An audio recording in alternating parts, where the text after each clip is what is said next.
So I use Segment Pro to design a small painted bowl that I can make a pair of. It's 6 inches in height and the max diameter is about 8.6. I also used Segment Pro to paint the pattern I wanted.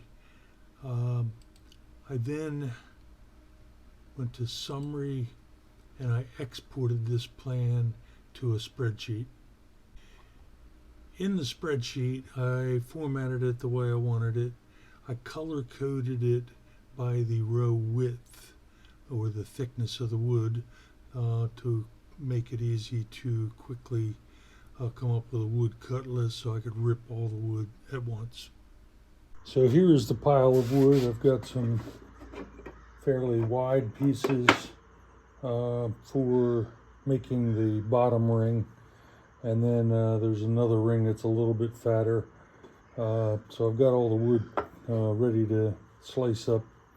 So again, I'm ready to cut segments. Okay, so I set the wedgie sled for 24 segments yesterday, and it is still set up nicely. Put the wedge away. I've got the maple ready, and I need 0.85.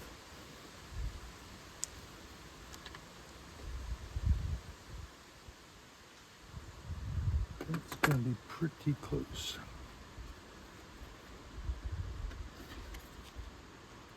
So I will cut one segment to test the length, check.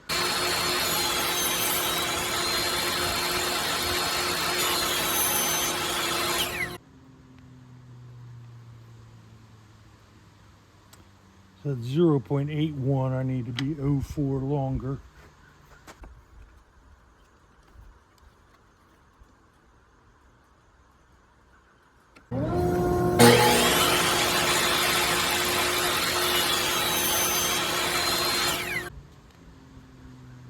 Okay, 0.851. Boy, that's pretty close.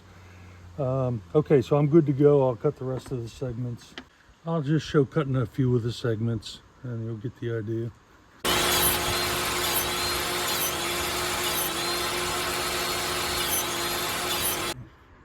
Wenge maple, bloodwood, yellow heart, bloodwood, maple, repeat.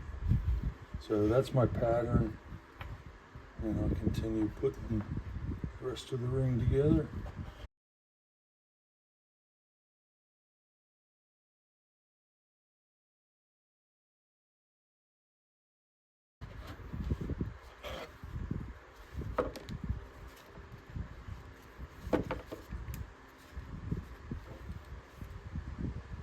Okay, the joints all look good.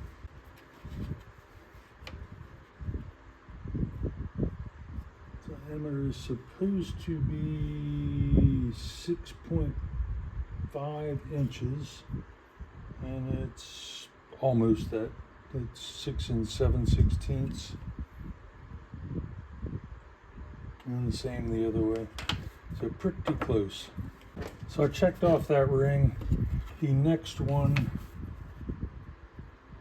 I just need 3 different colors. I need 8, and 8 of these 3 colors.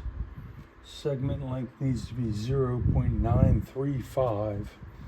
So I'll cut the segments for that one. I won't show that on the video though.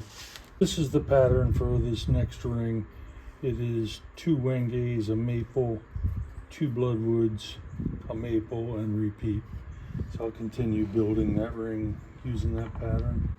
So one last step on this is I'm going to mark it. This is ring 4.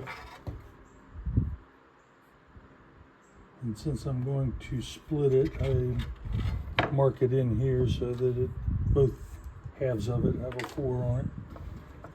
So now it's ready for glue up. I got 5 rings made up yesterday, and today I'm going to start by flattening the 2 sides, and then I'm going to split the rings on my table saw. I'll show both.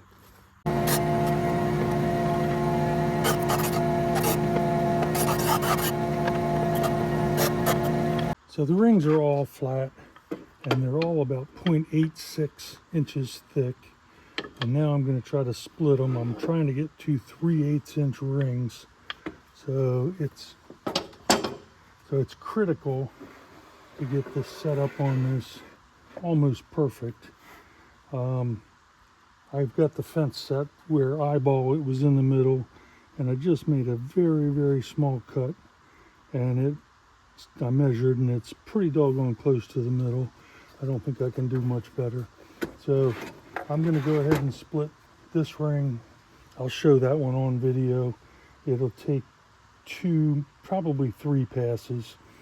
I'll have to cut and then rotate and put in kerf keepers, and you'll see it, but that's what the process is about.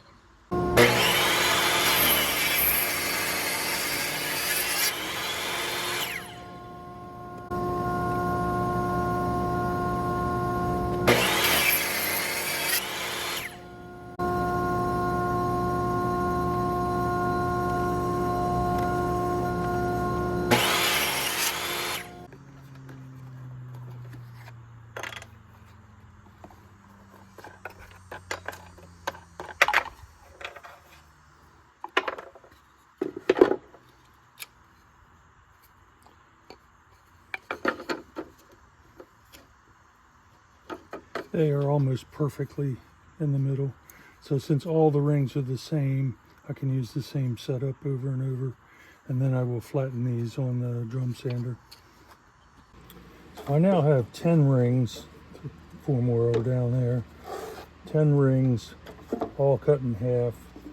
I've got to sand off the part where I cut.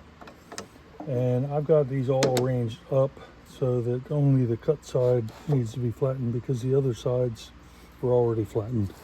I'll show a little bit of sanding.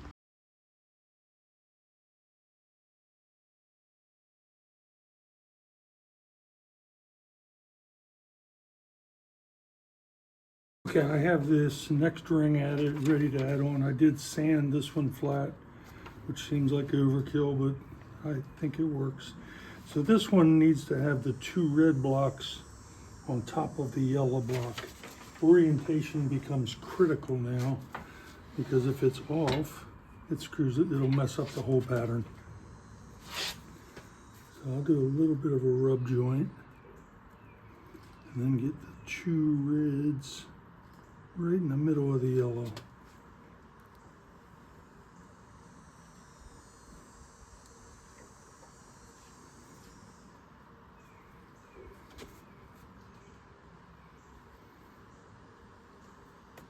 Okay, that'll do it.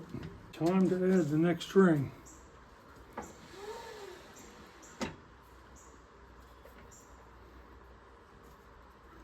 So on this one, the orientation needs to be the red on top of the 2 reds. So I'm going to position it right there. So I did a little bit of turning on the outside, and I turned the inside to be pretty well finished, at least to this point. So you can see the pattern starting to emerge. I'm going to glue another ring on. So this is the last ring I'm going to show adding, up till maybe the last one. But as I mentioned earlier, orientation is critical.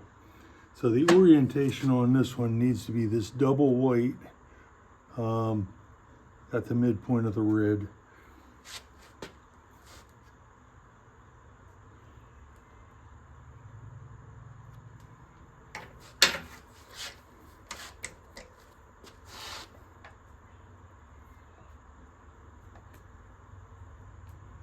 Okay, looking good. Okay, so this is a progress picture. This is all I've got to go is 3 more rings plus the top Wenge ring that I haven't flattened yet. But you can see the patterns emerging and it looks pretty good.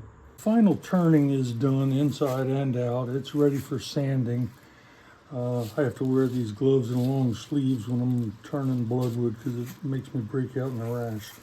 But it's a beautiful wood. So I'm gonna sand. I'll come back when it's ready to put a coat of finish on.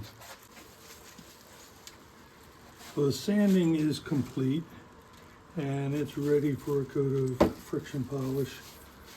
I'll show the application of it.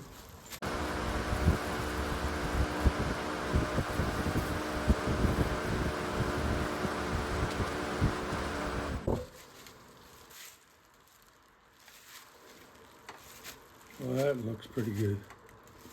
I will put a second coat on there, and then tomorrow I'll apply some carnauba wax and cut the bowl off, and it'll be done. Well, this is bowl number 2, and I'm on the final step putting the carnauba wax on.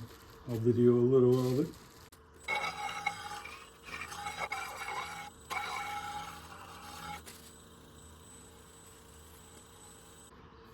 Yeah, it looks good. I will put on a second coat that I won't show on the video, and then I got to cut it off, which I won't show on the video. But basically the bowl is done.